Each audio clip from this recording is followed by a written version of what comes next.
first let me give you an overview and then I will take you to the subsequent rules of Order 40. देखो होता क्या है that when some property is attached by the court,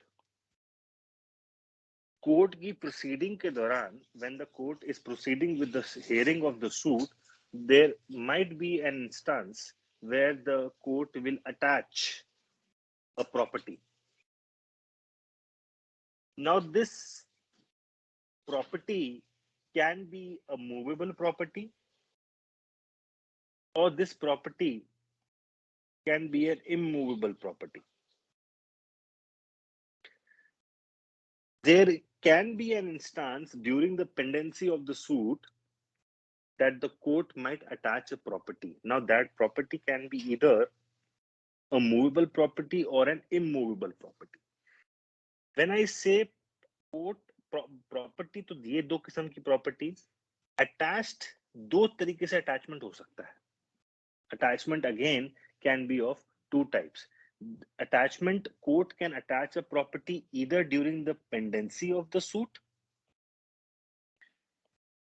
The court can attach the property either during the pendency of the suit, or court can attach the property in the execution.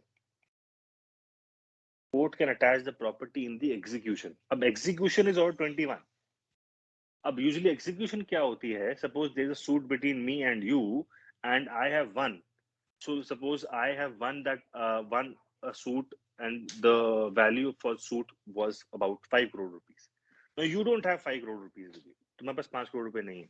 So, but you are living in a house which is worth 10 crores.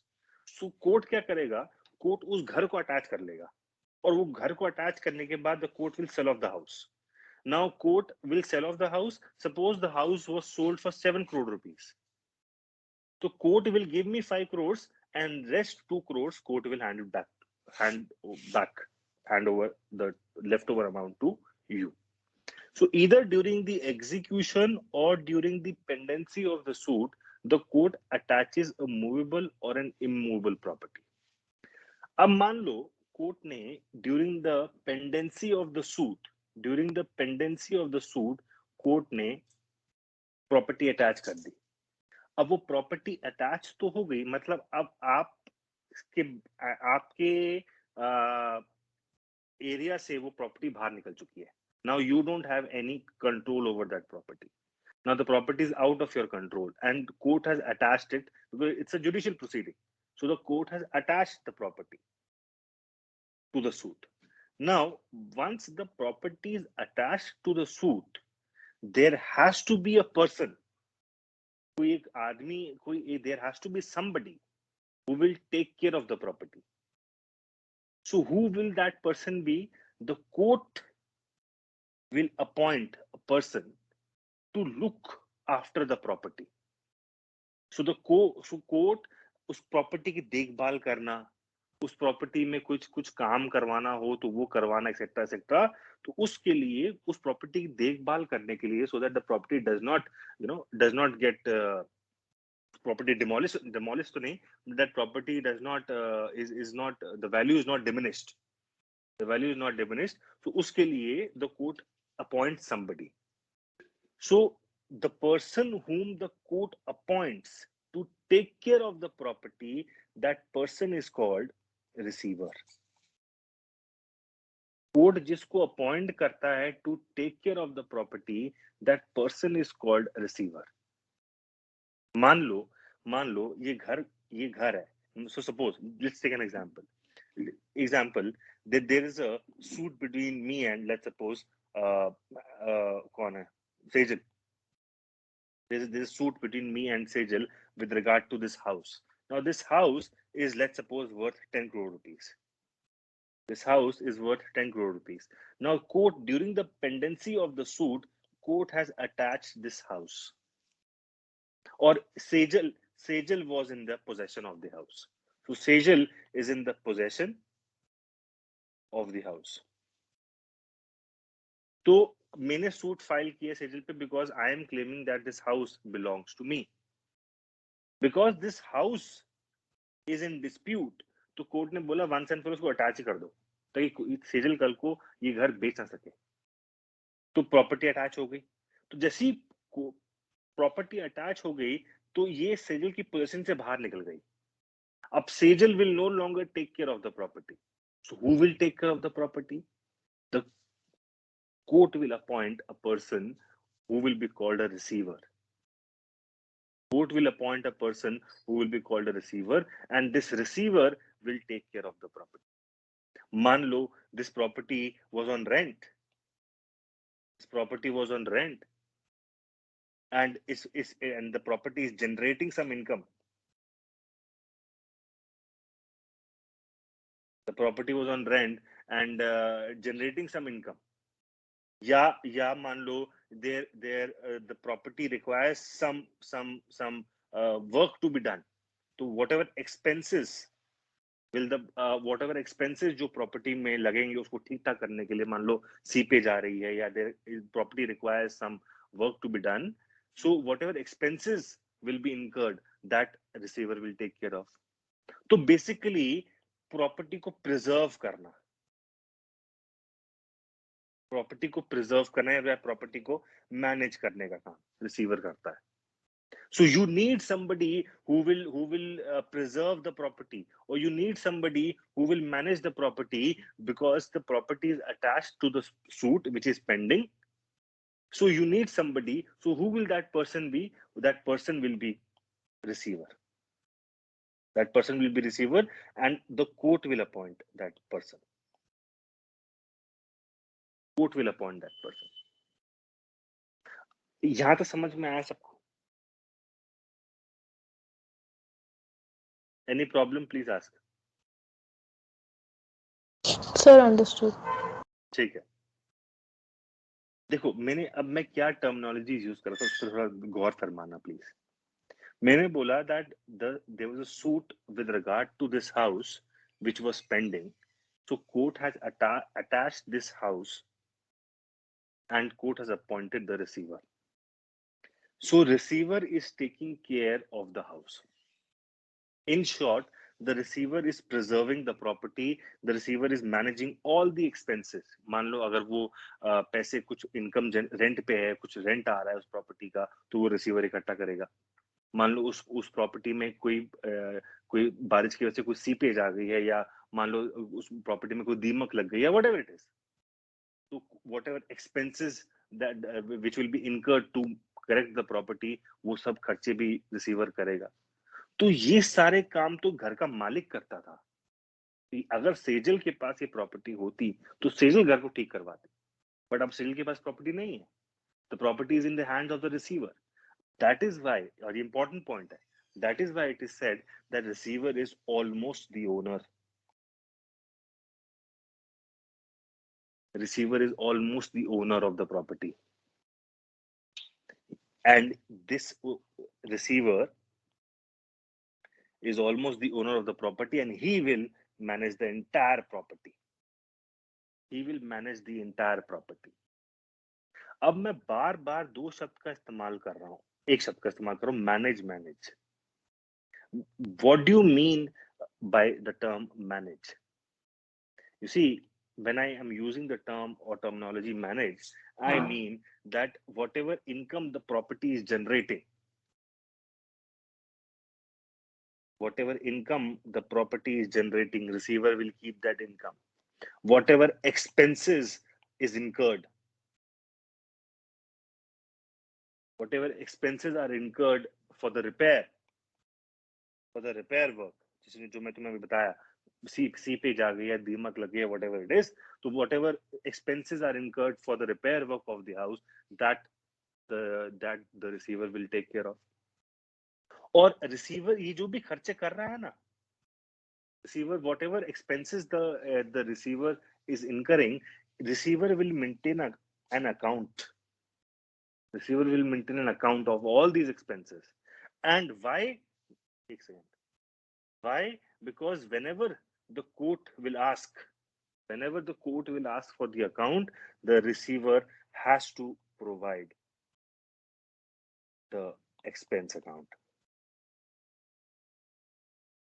The receiver has to provide the expense account because court कभी पूछ सकती है कि तुमने आप आज तक कितना खर्चा किया इस प्रॉपर्टी पे, तो वो सारा अकाउंट मेंटेन करना पड़ेगा रिसीवर को, and the receiver will show to the court that look till today I have spent almost about 10 lakh rupees on the property to preserve the property or to get something repaired in the property.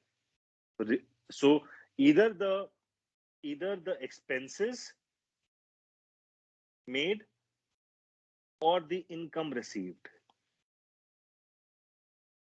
either the expenses made or the income received, the receiver has to maintain an account. मान लो the property is with the tenant, property is on rent. मान लो property, ये घर जो है, this house is on rent, तो मान लो rent आ रहा है 30,000 रुपए महीना, rent is coming 30,000 rupees per month. The receiver will maintain an account that every month 30,000 rupees is being collected as a rent. मान लो now the property was on rent and the lease deed has expired. So in that case the receiver, अगर वो मालिक होता तो मालिक बात करता tenant से to increase the rent. Now since the property is no longer in the control of Sejal, so hence, and receiver is almost the owner, so it is the receiver who will talk to the tenant to increase the rent. It is the receiver who will speak to the tenant to increase the rent. मान लो tenant rent नहीं बढ़ा रहा, tenant ने साफ मना कर दिया that I will not increase the rent. So the receiver can file the suit also, suit for eviction. भाई suit for eviction वो सारे काम रिसीवर करेगा जो एक घर का मालिक करता अगर वो घर में रह रहा होता. All those things will be done by the court appointed receiver. Actual terminology is this. All those work will be done by the court appointed receiver, which in ordinary course the owner of the house would have done. मान लो somebody is trespassing the property. तो property खाली पड़ी, कोई रह नहीं रहा, no tenant, nothing. Property अगर मेरे को ट्रेसपास कर रहा है, so the receiver is entitled to file a suit for trespass against the trespasser. So basically वही बात हो गई, whatever all those things which the owner would have done, the receiver is doing. तभी तो मैं बोला that the receiver, ये important point है, बार-बार इसको स्ट्रेस कर रहा हूं, that the receiver is almost the owner of the property. वो रिसीवर वो सारे काम कर सकता है उस प्रॉपर्टी में जो एक ओनर करता. अब मेरी यहां तक समझ में आया कि नहीं ये बताओ पहले. Anybody doubt please ask. Clear है सर. सर दिक्कत नहीं है, ठीक है. अब एक बात समझिए प्लीज, और मैं अपनी टर्म को, अपनी स्टेटमेंट को कॉन्ट्रडिक्ट करूंगा अभी, देखना, समझो ध्यान से. मैंने तुम्हें अभी समझाया that receiver is almost the owner of the house. Receiver is almost the owner of the house. कहने का मतलब कि वो रिसीवर वो सारे काम करेगा जो एक मालिक करता है उस घर का, या इन शॉर्ट जो केस चला, जो सेजल करती है उस घर में, वो सारे काम अब रिसीवर कर रहा है. तो सेजल के पास तो ये भी राइट था to sell of the house. Sejal के पास तो ये, भाई ऑब्वियसली घर की मालकिन है वो, उसके पास तो ये भी राइट है to sell of the house. क्या ये राइट रिसीवर के पास होता है? इस स्टेटमेंट की लाइट में मुझे बताओ, क्या ये राइट रिसीवर के पास होगा? नहीं होगा. नो सर, ये नहीं होगा. सो रिसीवर, ये एक्सेप्शन है, because ये terminology use होती है ना, that receiver is almost the owner of the house, so people start thinking that all those rights and listen to me very very carefully. So because this statement is used very often, that since the receiver is almost the owner of the house, hence he has all the rights which the owner has. But mind you, ये क्या लिखा है? Almost. पूरा नहीं है. He's not the complete. देखो almost बोला ना मैंने. I could have said complete owner. भाई हेलो, आवाज आ रही कि नहीं ये बता दो पहले. Yes sir, आ रही. हाँ भाई, I could have said he is the complete owner, but मैंने जानबूझ के बोला he is almost the owner. मतलब अगर सेजल के पास 100% राइट है उस प्रॉपर्टी को लेकर, तो रिसीवर के पास 90% होंगे, क्योंकि मैंने टर्म यूज किया है ऑलमोस्ट एंड नॉट कंप्लीट, तो receiver does not have the right to sell the property. ये लिख कर लेना अपने पास, और ये इंटरप्ले यूज कर लेना आपने फॉर बेटर अंडरस्टैंडिंग. ये इंटरप्ले यूज करना बिटवीन ऑलमोस्ट एंड कंप्लीट, इससे तुम्हें जल्दी इसी समझ में आ जाएगा.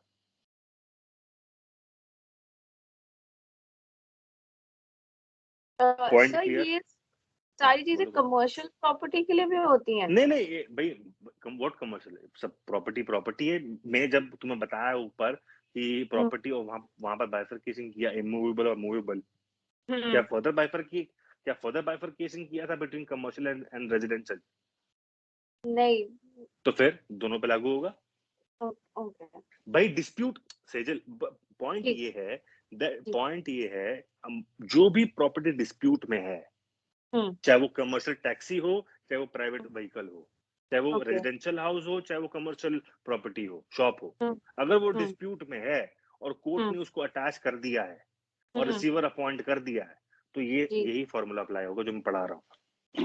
उसमें आप बाइफरकेशन नहीं कर सकते दैट ये तो कमर्शियल प्रॉपर्टी तो ऐसे नहीं होगा, ये तो रेजिडेंशियल में अप्लाई करते, नथिंग ऑफ दैट सॉर्ट. ठीक है सर. ठीक है जी. एक सेंटेंस लिख लीजिए यहीं पर ही. whatever receiver does,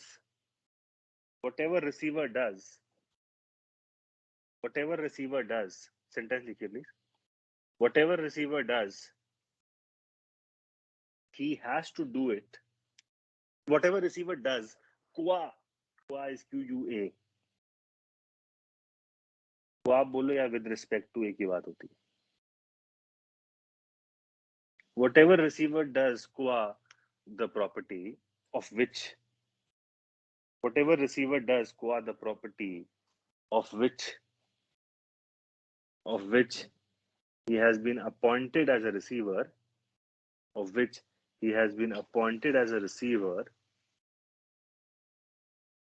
comma, he has to do it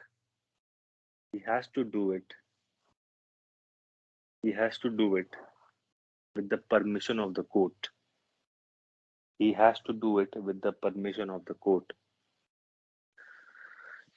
Full stop. He cannot do anything material. With the property. He cannot do anything material with the property on his own. He cannot do anything material to his to the property on his own, and does not have the right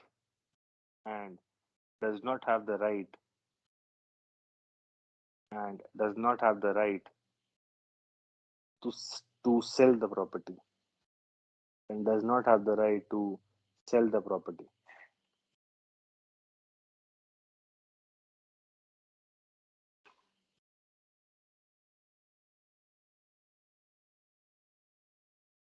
Full stop. यहां तक clear है please? यहां तक clear है everybody?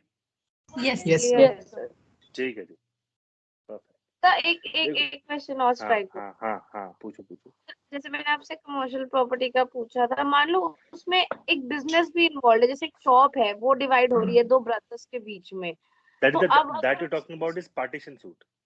हाँ जी, हाँ तो उसमें मान लो जैसे प्रॉपर्टी पे स्टे लग जाता है और वो रिसीवर कंट्रोल करता है, तो बिजनेस सफर नहीं करेगा, उस केस में कोर्ट क्या करेगी? भाई उस केस में कोर्ट देख लेगी ना। फॉर अच्छा। एग्जाम्पल, इसमें केस में क्या होता है दैट तुम्हें इशू क्या है, इशू ये है for example we are the joint owner of the property, ये एक घर है, सॉरी लेट्स सपोज घर नहीं है, छोड़ दो, दिस इज शॉप अ है। शॉप, ये एक हाँ जी। शॉप है। अब उस हम्म। शॉप का दो जॉइंट ओनर्स हैं, एक मैं और एक तुम, हाँ जी। ठीक है।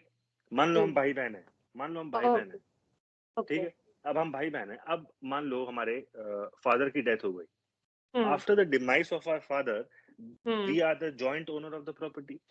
हाँ। नाउ अब इस ये प्रॉपर्टी, ये वैसे तो होता पार्टीशन सूट में है, बट मैं तुम्हें अभी थोड़ा बहुत समझा देता हूँ because you have asked the question. अब इस हाँ। प्रॉपर्टी का बाइफिकेशन नहीं हो सकता। क्या तुम इस हाँ। प्रॉपर्टी को ऊपर से नीचे काटोगी, कि हॉरिजॉन्टली काटो या वर्टिकली काटो, तो तुम काट नहीं पाओगे इस प्रॉपर्टी को। तो उस केस में मुझे शक है ये कि तुम ये प्रॉपर्टी बेच दोगे किसी को। तो हाँ। मैं कोर्ट में जाके बोलूं कि हम्म। बस मुझे इंजंक्शन दे दो ताकि हम्म। सेजल ये प्रॉपर्टी को बेच ना पाए। अच्छा। क्योंकि तुम्हें मुझे डर है, और जैसे तुमने हम्म। बोला कि कुछ नुकसान हो सकता है बहुत अगर रिसीवर हाँ। अपॉइंट हो जाएगा, इस केस में हम्म। रिसीवर अपॉइंट नहीं होगा, क्योंकि ओ। बिजनेस बिजनेस चल रहा है ना। और हाँ। बिजनेस हाँ। कुछ ऐसा बिजनेस है, बिजनेस कुछ ऐसा बिजनेस है जो हम दोनों मिलकर ही चला सकते हैं। मान लो डिपार्टमेंटल स्टोर होता तो हमने ओ। लड़के रखे हुए हैं, तो रिसीवर सारे पैसे इकट्ठे करता और बाद में दो पार्ट्स में डिवाइड हो जाते। ओके। बट इस केस में कोर्ट बोलेगा ठीक है, तुम्हें डर हम्म। सिर्फ इस बात का है कि सेजल प्रॉपर्टी ना बेच दे, तो मैं इसको इंजंक्शन पास कर देता हूँ कि कोर्ट प्रॉपर्टी नहीं बेच पाएगी सेजल, बट तुम लोग बिजनेस कर लो आपस में बैठे बैठे। अच्छा। ओके ओके सर, ऑलराइट, समझ आ गया। देखो एक बात और मैं तुम्हें बताना चाहता हूँ, वो ये विद रिगार्ड टू ऑर्डर 40, मान लो if the property is a perishable item, if the property is a perishable, sorry spelling गलत लिख दिया मैंने, if the property is a perishable item, मान लो कोई डेयरी फार्म है, उसमें उसमें मिल्क प्रोडक्ट्स रहते हैं। अब इस केस में क्या होगा, इस केस में इफ द प्रॉपर्टी, ये याद रखना हमेशा, if the property is a perishable item, then with the permission of the court the receiver can sell. The property is a perishable item, then with the permission of the court the receiver can sell off the property. Kind of exception to whatever I have just told you that he cannot sell the property, लेकिन obviously with the permission of the court. Perishable item क्यों, अभी suddenly दिमाग में question आया, perishable item ही क्यों? मान लो there is a house which is in a deplorable state, PROLA, deplorable state, बिल्कुल खस्ता हालत, जान नहीं है उसमें। उस केस में दो ऑप्शन होते हैं यूजुअली रिसीवर के पास, या तो वो बेच दे, बेच सकता है वो, obviously with the permission of the court.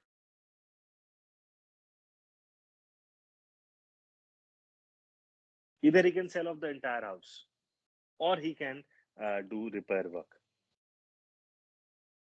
अगर कोर्ट को बोले कि इसमें रिपेयर होना पॉसिबल ही नहीं है बिकॉज रिपेयर में सब कुछ तोड़ना पड़ेगा स्टार्टिंग से, तो उस केस में the wiser option is to sell the house. So in that case the court will grant permission and whatever will be the sale proceeds, that will be that the receiver will keep an account of, and that whenever the court will ask, the receiver will hand over the entire money to the court. ये बात समझ में सबको समझ में आ गई? आगे sir. ठीक है, ठीक है। कशिश तुम्हें समझ में आई है कि नहीं? यस सर, आ गए। ठीक है। हिमानी, बाकी सबको समझ में आ रहा है? Yes sir. चलो जी, ठीक है। देखो जब भी एक रिसीवर अपॉइंट होता है ना, whenever a receiver is appointed, whenever a receiver is appointed, उससे पहले हर कोर्ट में, every court there is a panel of receiver, Every court has a panel of receivers, be it high court or lower court, whatever it is. Every court has a panel of receivers. जब भी किसी एक matter में receiver appoint होता है तो receiver को ये प्रैक्टिकल है, तो मैं जो प्रैक्टिकलिटी में जो होता है कोर्ट में वो सिखा रहा हूँ, ये तुम्हें किताबों में नहीं मिलेगा. Every court has a panel of receivers.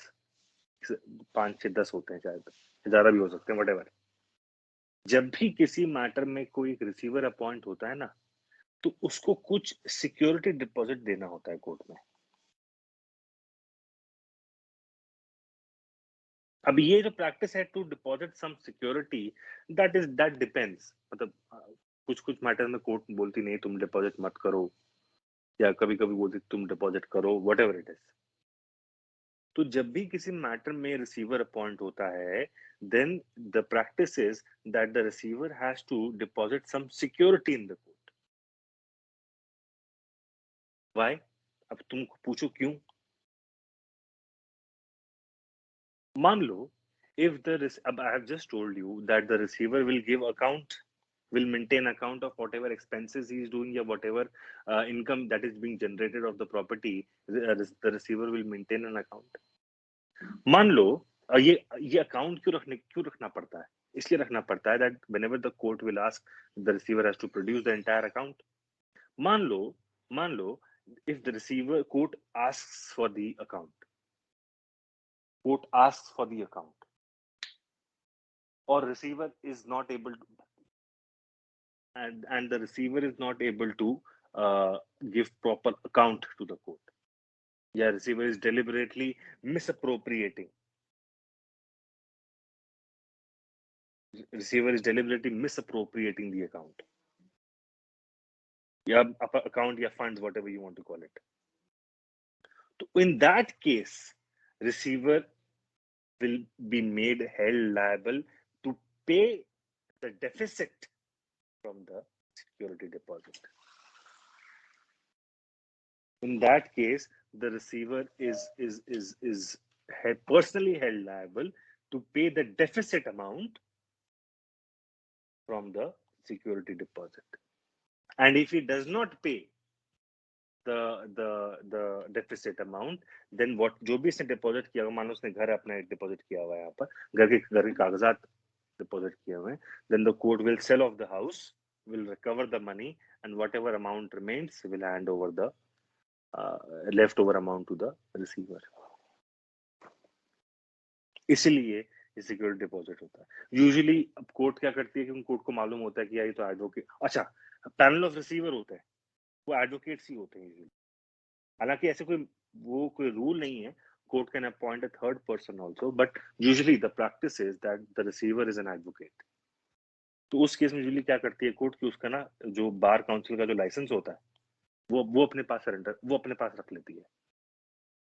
जहां तूने कुछ हरकत करी, जहां मिस अप्रोप्रिएशन करा, वहां पर या तो तुम पैसे दो, ये नहीं दोगे तुम्हारा लाइसेंस कैंसिल कर देंगे. वो again that practice, whatever practice वो जज टू जज डिफर कर सकता है. जो जज के मन में जो रीजनेबल लगे जज को, वैसी कंडीशन वो इम्पोज कर सकता है. समझ में आ गया सबको ये point? Yes, sir. Yes, sir. ठीक है. So this was the overview of Order 40. Order 40 में आपको यही मिलेगा under different provisions, which I will just read in front of you. But everything will boil down to whatever I have just explained. अब Order 40 Rule 1 पे आ जाओ.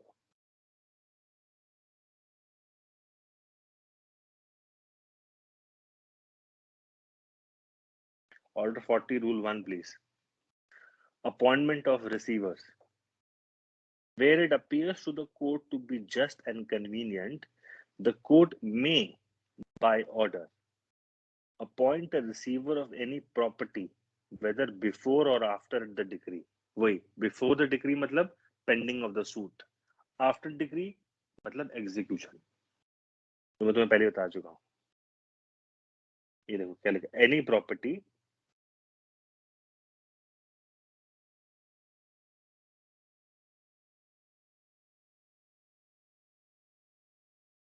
Any property, तो उस case में be it movable or be it immovable property. Whether before the decree means pendency of the suit. After decree मतलब execution.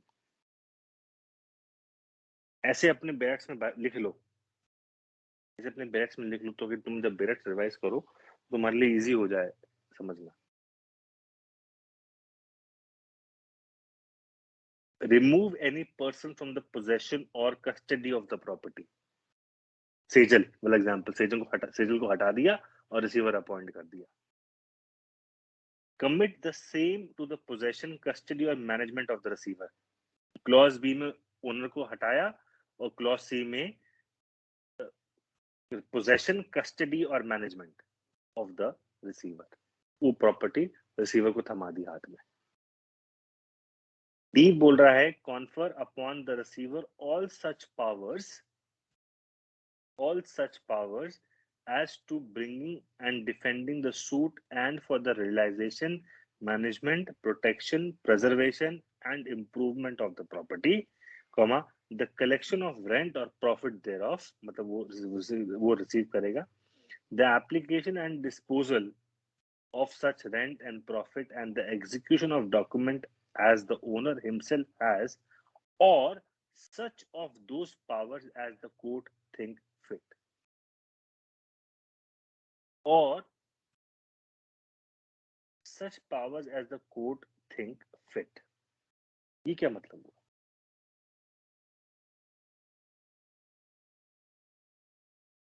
इसका क्या मतलब हुआ? Or such powers as the court thinks fit. का मतलब? Can anybody explain please? ये बड़ा important point है, बारीकी समझना इसको. Or such of those powers as the court thinks fit. हाँ जी, प्लीज बताइए क्या मतलब होता है इसका. Anybody? कोई बात नहीं, take a wild guess.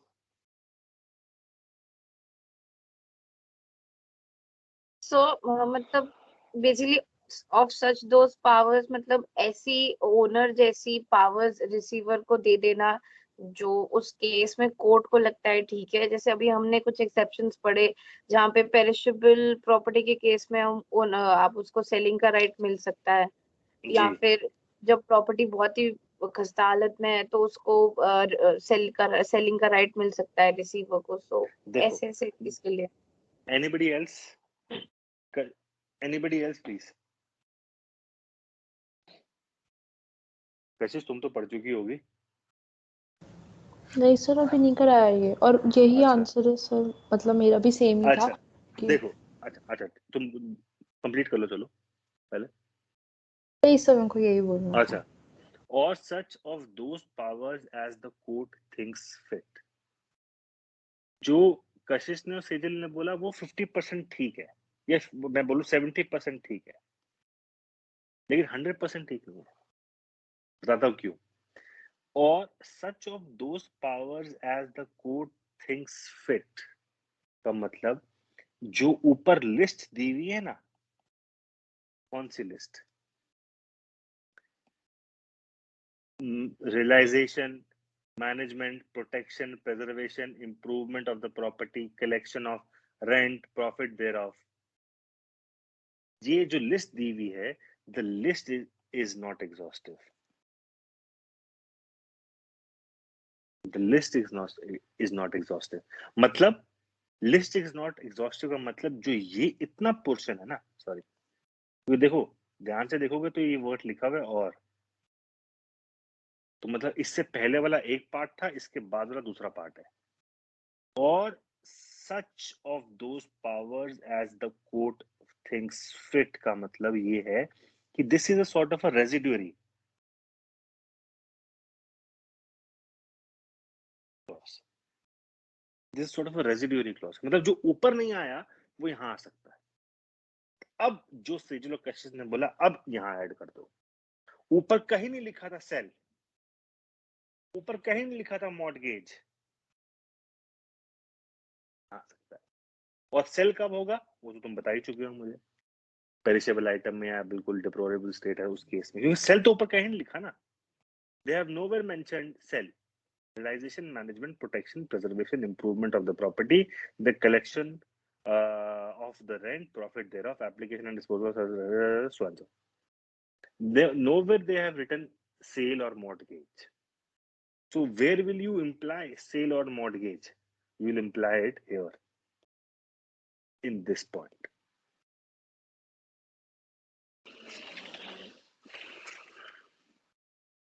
हाँ जी, समझ में आया? Yes, sir. Now you, yes sir. हाँ, अपने ब्रैकेट्स में लाइन बना के लिख लो, list is not exhaustive, residuary clause, sale, mortgage.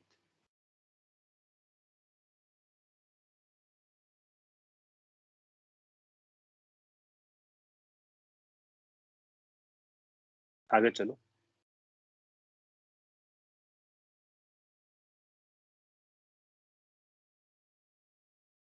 Nothing in this rule shall authorize the court, ये ध्यान से पढ़ना clause 2, nothing in this rule shall authorize the court to remove from the possession, मेरी बात ध्यान सुनना, and special focus towards IP students, nothing in this rule shall authorize the court to remove from the possession or custody of property any person whom any party to the suit has not a present right so to remove. फिर से पढ़ रहा हूं, इसका जवाब मुझे कशिश ये सब देंगे। Nothing in this rule shall authorize the court to remove from the possession or custody of property any person whom any party to the suit has not a present right so to remove. हाँ जी, बताओ भाई, हिमानी है यहाँ पर phrasal है, रुद्राक्ष है, बताइए भैया जवाब इसका।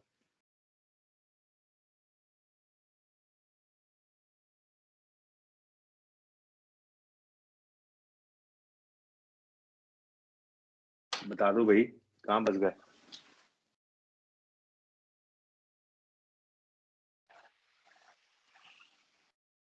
हेलो हेलो है तो बोल दो।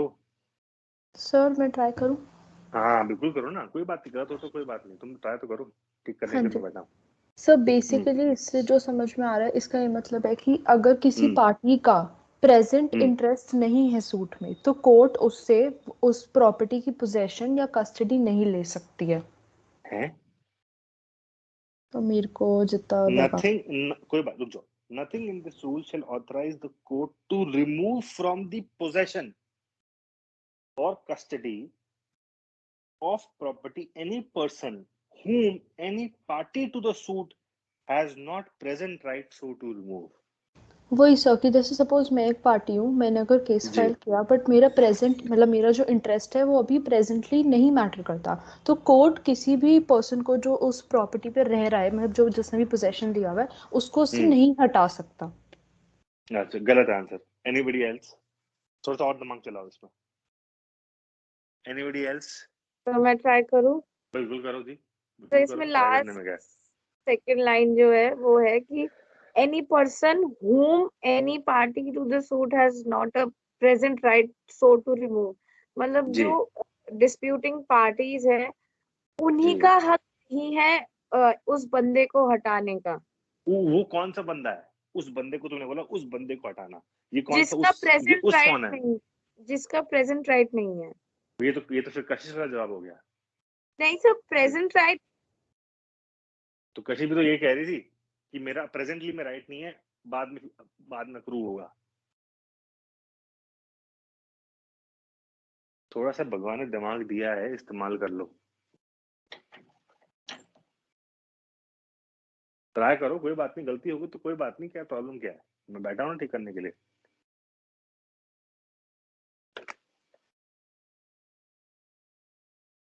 मैं बताऊं क्या?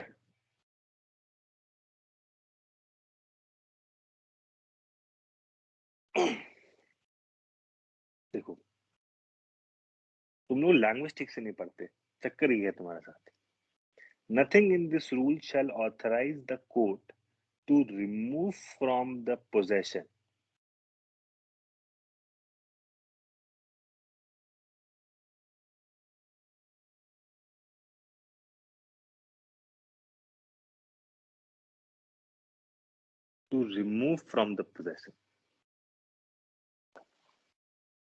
ये 4 शब्द पकड़ के पूरी लैंग्वेज सेंटेंस, पूरे क्लॉज का मतलब समझा देता हूँ। देखो, ये घर है,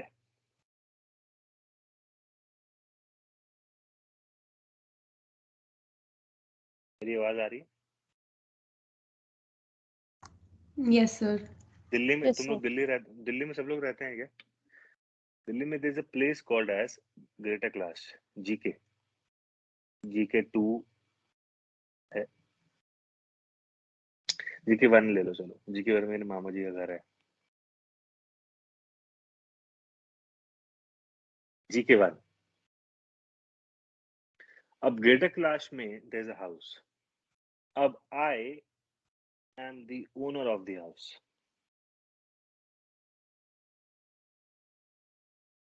मान लो कशिश बोलती कि नहीं ये तो घर मेरा है।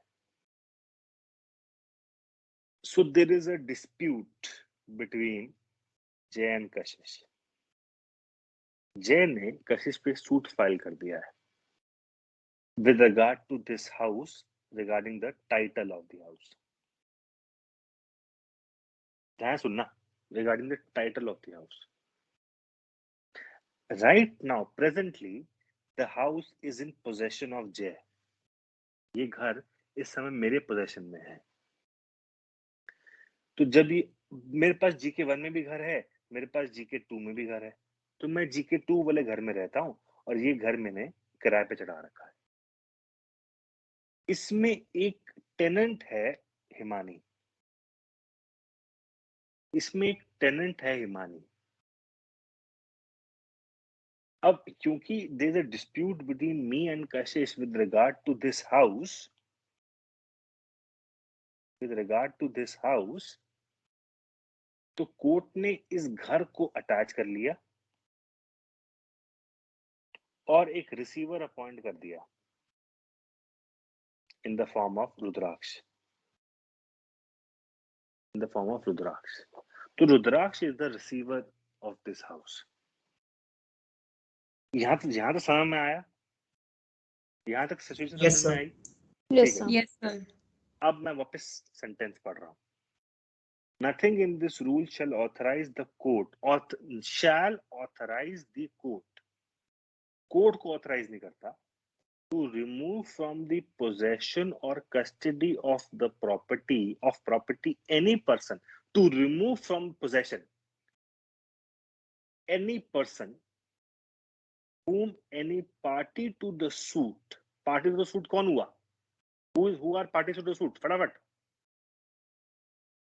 Sir, time आप waste and करते मैं, हो। हाँ, जय you and and me, कशिश। मैं Ajay and Kashish are the parties to the suit। देखो, अब तुरंत तुम खुद ही जवाब दोगे, देखना। Nothing in this rule shall authorize the court, मतलब इस रूल में वो कुछ भी बात नहीं लिखी है जो कोर्ट को ऑथराइज करती है to remove from the possession or custody of property any person whom any party to the suit has not a present right so to remove। Now, जय इस जीके वाले घर में हिमानी रहती है। हिमानी पर मंथ जय को किराया देती है, हिमानी पर मंथ जय को किराया देती है। तो और लीज के अंदर भी है, there's a lease going on and as per the lease Himani is paying rent to Jay। So when the lease is going on and the tenant is paying rent to the landlord, then can the landlord remove the tenant from the house? No, sir. No, sir. No. So with regard to landlord and tenant, there is no dispute because tenant as per the lease deed is paying the rent. The dispute is between two different people. So this clause says court has no right to remove from the possession tenant, because dispute इन दोनों के बीच में थोड़ी ना है. इसको क्यों बाहर निकाल रहे हो प्रॉपर्टी से? सॉरी, इसको क्यों बाहर निकाल रहे हो प्रॉपर्टी से? ये तो अपना रेंट किराया पे, ये तो अपना किराया टाइम पे दे रही है और लीज के अंदर है. डिस्प्यूट इसके बीच में नहीं है, डिस्प्यूट यहां है.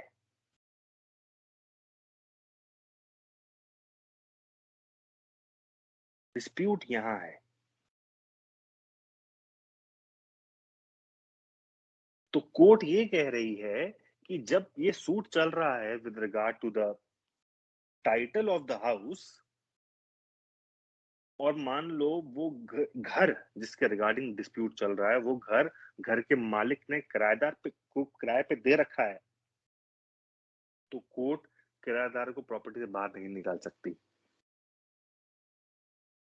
तो कोर्ट किराएदार को प्रॉपर्टी से बाहर नहीं निकाल सकता. देखो अब वापस पढ़ रहा हूं. Nothing in this rule shall authorize the court to remove from the possession tenant of any person whom any party to the suit has not a present right. Does Jay has right to remove Himani? Jay does not have right to remove Himani because Himani is living in the house as per the lease deed and she is paying the rent. Hence, Jay does not have the right to remove Himani. Because Jay does not have, hence court is also not authorized to remove the tenant of the house. अब समझ में आया कि नहीं? अब बताओ. Yes sir. Sir जो वैसे समझ में आ मैं गया? हाँ जी, सर एक हाँ जी, डाउट है कि क्या? सर जैसे हाँ जो सेजल और मैंने आंसर दिया था वो भी प्रिटी जी. मच ऐसे ही तो था. भाई तुमने मुझे बोला, तुमने क्या जवाब दिया? तुमने बोला कि एक बार अपना जवाब रिपीट करो. तो हमने बेसिकली दोनों यही बोला था सेम चीज कि जैसे दो पार्टीज अगर है डिस्प्यूट में तो जो अगर थर्ड पार्टी अगर इन्वॉल्व है जैसे जो प्रॉपर्टी में रह रही है नहीं, तुमने ऑलरेडी ये नहीं बोला, तो कोर्ट. तुमने ये नहीं बोला था. हाँ बात हाँ. पे पलटो. नहीं अरे सर तुमने बोला था कि प्रेजेंटली, हाँ हाँ उस उसका वही तो कोई हाँ कोई इंटरेस्ट उसका जो बंदा जो प्रॉपर्टी में जो रह रहा है उसका अगर प्रेजेंटली इंटरेस्ट नहीं है प्रॉपर्टी में तो कोर्ट उसको नहीं रिमूव कर सकता. मतलब एग्जैक्टली नहीं मैं कह रही हूँ, मैं कह रही हूँ प्रिटी मच चलो आंसर. चलो कोई बात नहीं. बट ये बताओ कि जो मैंने अभी समझाया है ये समझ में आ गया कि नहीं, ये बता दो बस. हाँ जी सर. समझ आ गया समझ में आ गया जी? जी. मुबारक हो, समझ में आ गया तो मुबारक हो. अब ये याद रख लेना दैट क्लॉज 2 की एक्सप्लेनेशन यही है जो मैं तुम्हें दी है, क्योंकि डिस्प्यूट दो डिफरेंट पार्टीज के बीच में है. तो अगर some third party is living in the property as a tenant or whatever, court does not have the right to remove. अच्छा, थोड़ा सा इसको एक्सटेंड कर देता हूँ एग्जांपल को फॉर बेटर अंडरस्टैंडिंग. मान लो कोर्ट ने बोला that no Kashish is the owner of the house, और जय को बोला you hand over the house keys to Kashish. अब Kashish becomes the owner of the house. अब कशिश मान लो इज लिविंग इन द्वारका, तो कशिश चाहे तो हिमानी को परमिट कर सकती है कि तू कंटिन्यू कर अपनी टेनेंसी. बट कशिश चाहे तो जैसे वो मालिक बनती है हिमानी को रिमूव कर दे. तो फर्क वो दैट इज डिफरेंट. बट क्योंकि हम we are talking about rent, तो एक चीज तो आई है दिमाग में, हालांकि ऑफ टॉपिक है, तो बोलोगे तो शेयर कर दूंगा, अदरवाइज कोई मजबूरी नहीं है शेयर करने की, क्योंकि ऑफ टॉपिक है, कोई लेना देना नहीं है इससे. सर कर दो. देखो यूजुअली सब लोग रेंट पे रह चुके होंगे या रह रहे होंगे, क्योंकि मैं भी टाइम पे रेंट पे रहा करता था.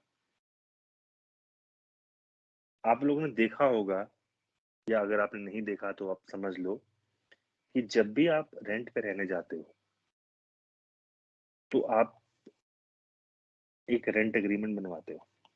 आपने किसने रेंट एग्रीमेंट बनवाया हुआ है या सुना है कि रेंट एग्रीमेंट बनवा लो? तो सुनना हुआ है. सुना हुआ है. हाँ जी. सुना हुआ है. ये रेंट एग्रीमेंट क्या होता है? ये एक 100 रुपए या एक 10 रुपए के, यूजुअली 100 रुपए के एफिडेविट पे बन जाता है.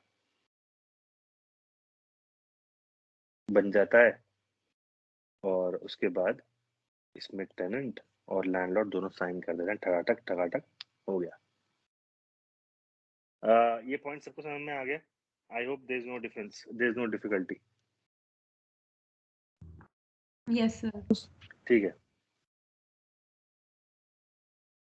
आगे चलो जी। रेम्यूनरेशन तो इसमें कुछ ज्यादा समझाने पर है नहीं। द कोर्ट में by general special order fix an amount to be paid as a remuneration for the services of the receiver. तो जो भी सर्विसेज रिसीवर देगा कोर्ट उसको पैसे देगा उस बात की। ड्यूटी क्या है रिसीवर की? Every receiver so appointed shall furnish a security, जो मैं सिक्योरिटी की बात कर रहा था, if any as the court thinks fit duly to account for what he shall receive in respect of the property. Submit his accounts at such period and in such form as the court directs. जो मैंने बोला account maintain करता है वो duty है उसकी to give the account. Pay the amount due from him as the court directs. जो भी अमाउंट ड्यू है उसके पास और कोर्ट ने जब तक कोर्ट जमा नहीं कराया तो जमा कराना पड़ेगा कोर्ट में। Be responsible for any loss occasion to the property by his wilful default और ग्रॉस नेग्लिजेंस। उसकी कोई नेग्लिजेंस की वजह से कोई नुकसान हो गया प्रॉपर्टी में, उसकी भरपाई वो करेगा। Enforcement of receiver's duty where a receiver fails to submit his account at such period and in such form as the court directs, fails to pay the amount due from him as the court directs, or occasion loss to the property by his willful default or gross negligence, the court may direct his property, मतलब receiver की property, to be attached and may sell the property and may apply the proceeds to make the good of any amount found due from him or any loss occasioned by him and shall pay the balance if any to the receiver। तो वही जो property में तुम्हें बस जो security रखवानी होती है वो सिक्योरिटी यहीं आप रखवा देते हो। When collector may be appointed as receiver, कोई कलेक्टर मतलब डिस्ट्रिक्ट मैजिस्ट्रेट जो डीएम आईएएस ऑफिसर होता है, जो where the property is land paying revenue to the government or land of which the revenue has been assigned or redeemed and the court considers that the interest of those concerned will be promoted by the management of the creditor, the court may by the consent of the creditor appoint him as a receiver of such property। कोई land का कोई dispute है, मान लो कोई government का land है, उसके रिगार्डिंग कोई डिस्प्यूट है, तो अगर आप कलेक्टर को या डिस्ट्रिक्ट मजिस्ट्रेट को अगर आपने बनाना है रिसीवर तो उसके लिए आपको परमिशन लेनी पड़ेगी डीएम से पहले। आप डायरेक्टली अपॉइंट नहीं कर सकते उसको, you have to take permission from the receiver. समझ में आ गया? Yes, sir. ये order, this is order 41 which is appeal which I will do tomorrow. But anyway, this was order 40. इसमें कुछ केसेस लिख लीजिए please. Please write down few cases here. पहला केस का नाम लिखिए एंथोनी। एक मिनट रुक जाओ दीदी, वो पेपर पढ़ा होगा या कॉपी पड़ी होगी मेरी तरह टेबल पे, सही टेबल पे देना जरा। जो अपने ध्यान है तो एंथनी नाम था, ANTHONY, एंथनी सी लियो। हाँ ये, हाँ लिखो please. Anthony C Leo versus Nandlal Balakrishnan. Anthony C. Leo versus Nandalal Balkrishnan. This is 1996 Supreme Court. इसमें लिखिए प्लीज एक सेंटेंस, इसमें लिखिए एक सेंटेंस। पहला पॉइंट लिखिए please. A receiver is an impartial person. A receiver is an impartial person. A receiver is an impartial person between the parties during the pendency of the suit. Between the parties during the pendency of the suit or during the execution of a decree or during a execution of a decree. Full stop. The receiver is appointed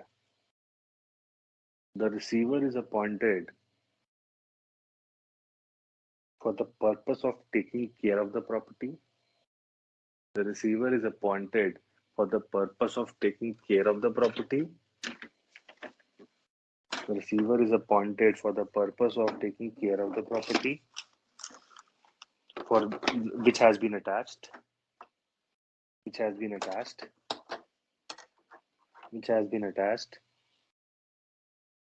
and manage the entire property and manage the entire property. Full stop. Full stop. The property in the hands of the receiver,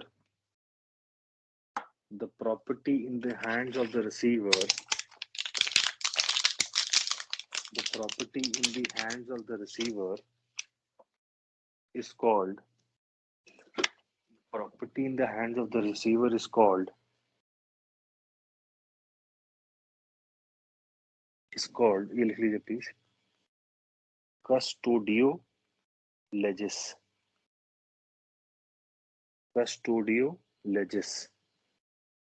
Latin term है कस्टोडियो लेजिस.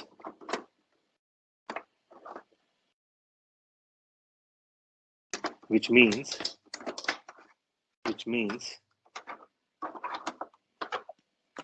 in the custody of the court,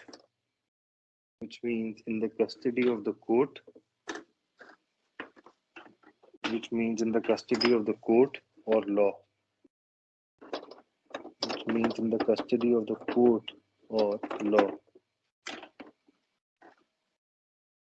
Second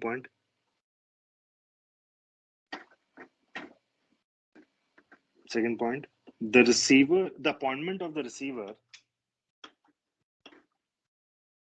appointment of the receiver is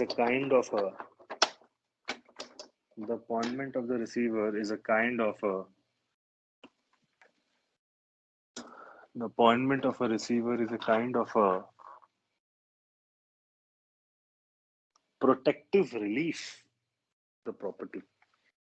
kind of a protective relief of the property. Third point here, please. The receiver gets all the rights. With regard to the property which the owner has,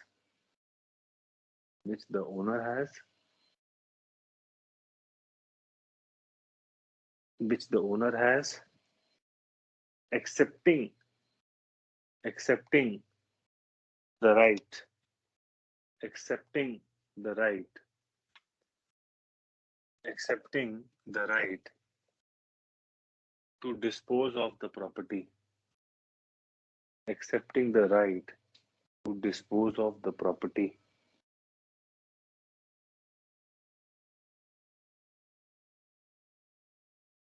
Full stop. इस line को underline कर लीजिएगा please.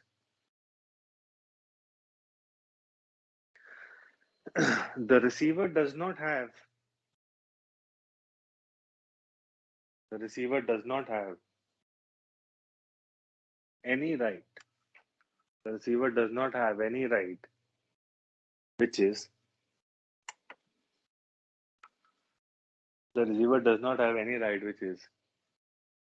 greater than the owner of the property. Which is greater than the owner of the, which is greater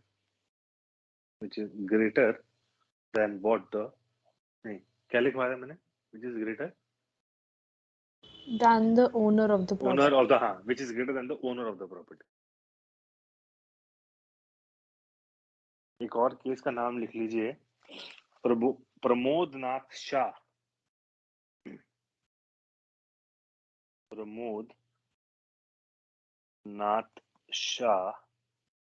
versus SBI. This is 2003 Supreme Court. इसमें लिखिए please. The receiver can file a suit. for enhancement of rent. The receiver can file a suit for enhancement of rent or for eviction of a tenant or for an eviction of a tenant.